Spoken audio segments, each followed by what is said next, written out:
À la base, moi je suis un chef de cuisine de quartier, donc me retrouver sur un tournage américain dans les studios parisiens, c'était une expérience de folie. Donc là, c'est dans le restaurant qu'on voit apparaître avec la cuisine qui était derrière dans laquelle on travaillait. Des photos avec Lucas, vous voyez qu'on se ressemble quand même pas mal, hein.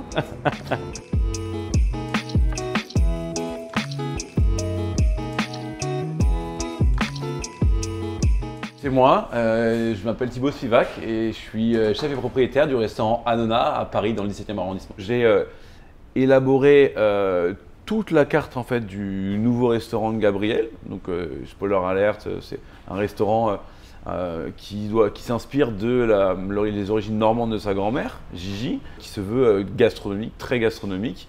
Donc mon rôle c'est donc d'élaborer le menu, les plats, créer un peu donc tout l'univers de la carte. Pendant les 2 nuits de tournage, réaliser les plats qu'on voit en visuel dans la série et filer des petits coups de main visuels sur l'organisation de la cuisine et comment ça doit être dans une vraie cuisine professionnelle et même de filer un coup de main sur les gestes très techniques, sur les gros plans où vous avez l'occasion de voir mes petites mains délicates dans l'épisode. Je vais chercher les éléments du dressage pour la tarte aux fleurs. On voit apparaître d'ailleurs en image dans la série.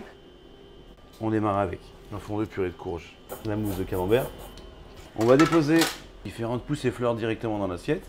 Donc le but c'est de choisir des éléments qui marchent ensemble gustativement parlant. Le but c'était pas juste de faire quelque chose qui allait être visuel. Donc tout ce qu'on le faisait, on le mangeait.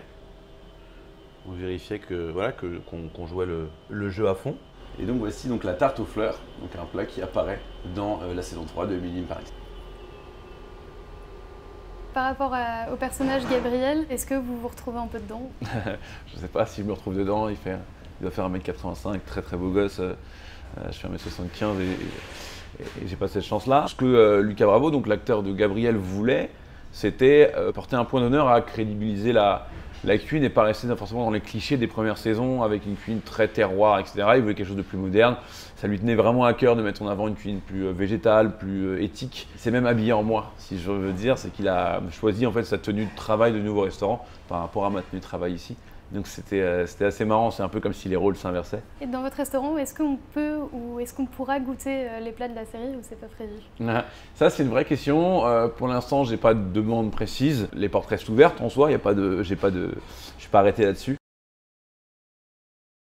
Grâce à votre menu, Gabriel est en train d'obtenir une étoile au guide Michelin. Est-ce que c'est une fierté?